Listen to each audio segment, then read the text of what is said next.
Big stitch binding has begun to take the quilting world by storm, and there's a good reason why.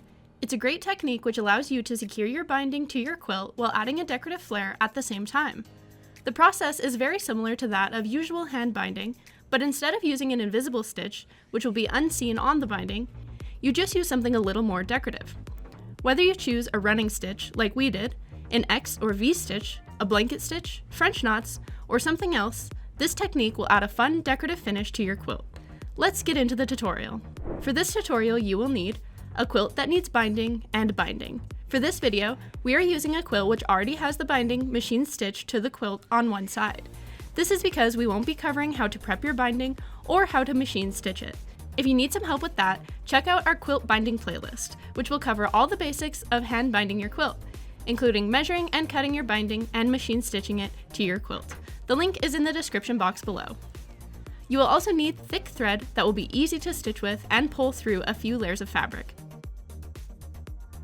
You'll need a hand sewing needle. Today we are using a Suspargo Milner size 3, binding clips or pins, and wonderful iron infused thread, which we will be using to glue down the binding and hold it in place as we stitch. Okay, let's get started. We machine stitched on the front of our quilt so that the smooth edge is on the quilt top.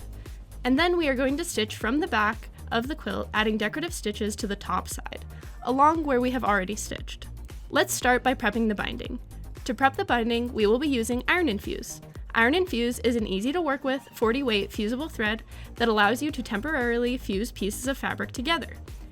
We are going to put Iron Infuse in our top needle and sew along the loose end of our binding with a zigzag stitch.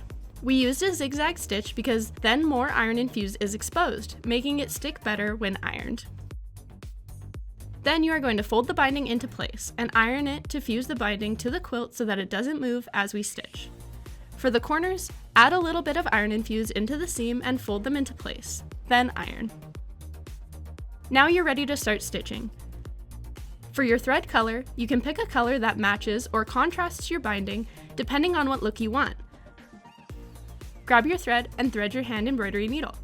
We will start any stitch by burying a knot, or you can just tie it and hide it under your binding.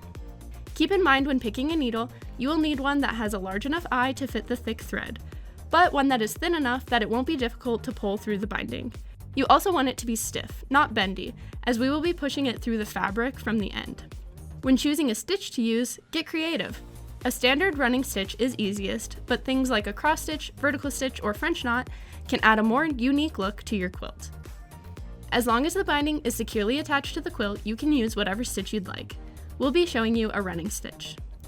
To do a running stitch, you will start by pushing your needle up from the back of your quilt.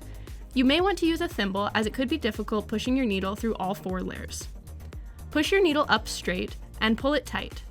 Then move 1 stitch length forward and push your needle back down, straight, to the back of the quilt again, and repeat. Be sure when you reach the corners to secure them into place correctly. At the corners you have 2 options. You can either stitch along the bottom of the corner as you would when trying to hide your stitches by using a ladder stitch. Or you can stitch up the seam with 1 or 2 decorative stitches to keep it consistent with the rest of your stitching. If at any point you run out of thread, just tie off your current strand with a buried knot and start a new strand. When you've finished all of your binding, again, you can bury the knot. And that's it. It's as simple as that. Here's what your binding should look like if you used a running stitch like we did.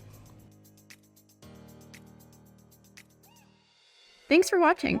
And if you enjoyed this video, don't forget to like and subscribe for more great tips, tricks, and tutorials.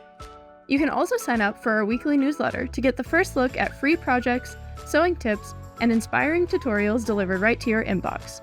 Check out the description box below to sign up, as well as find a list of stores and retailers that you can purchase Wonderfil threads from in your country.